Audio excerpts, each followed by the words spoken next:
Well, little Johnny's friend at school tells him that most adults are hiding at least one secret, and it's easy to blackmail them simply by saying the words, "I know the whole truth."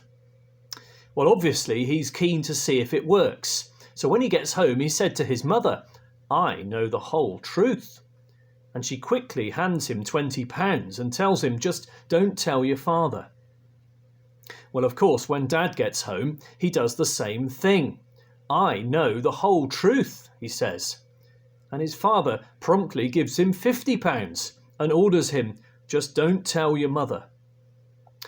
Well, delighted, Johnny can't wait to get to school to tell everyone, and on the way he sees the postman.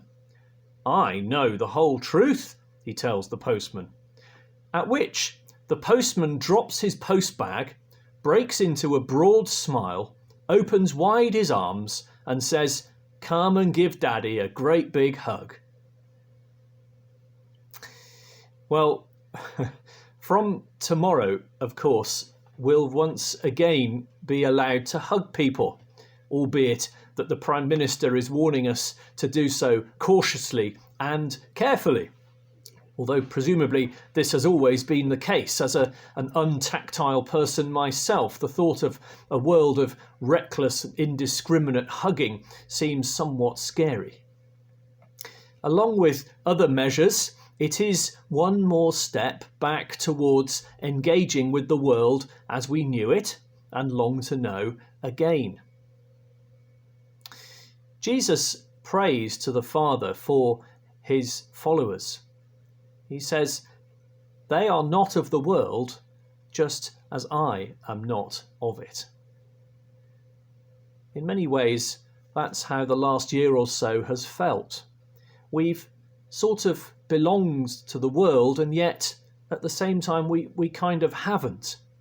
We've been there, of course we have, but it's been a partial, a virtual experience, monochrome, kind of flat and remote.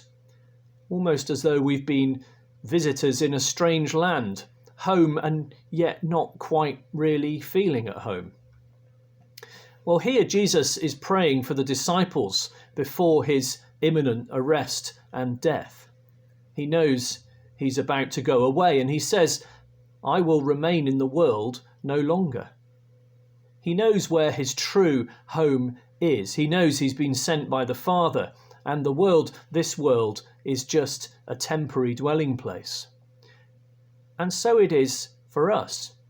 For us, this world is not our true or permanent home.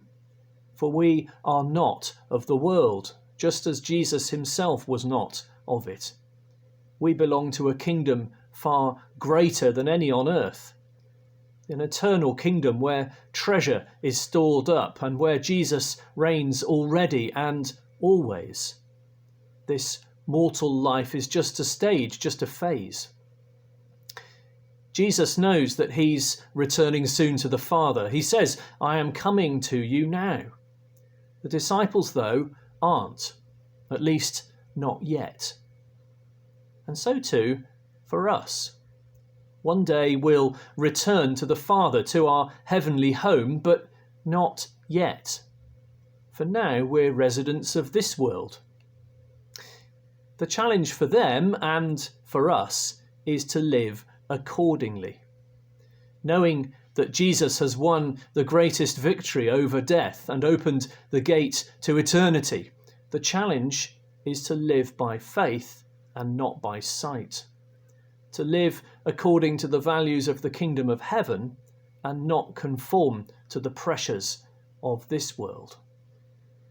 Jesus knew that the disciples would have to adapt to a new reality without him. That's why he prays fervently for them, asking the Father in particular for two things: unity and protection. He prays, "Protect them by the power of your name, so that they may be one as we are one." Well, we're going into a new reality ourselves from tomorrow. It won't be the same before. It can't be. We talk about back to normal or a new normal, but all this, actually, it's going to be normal.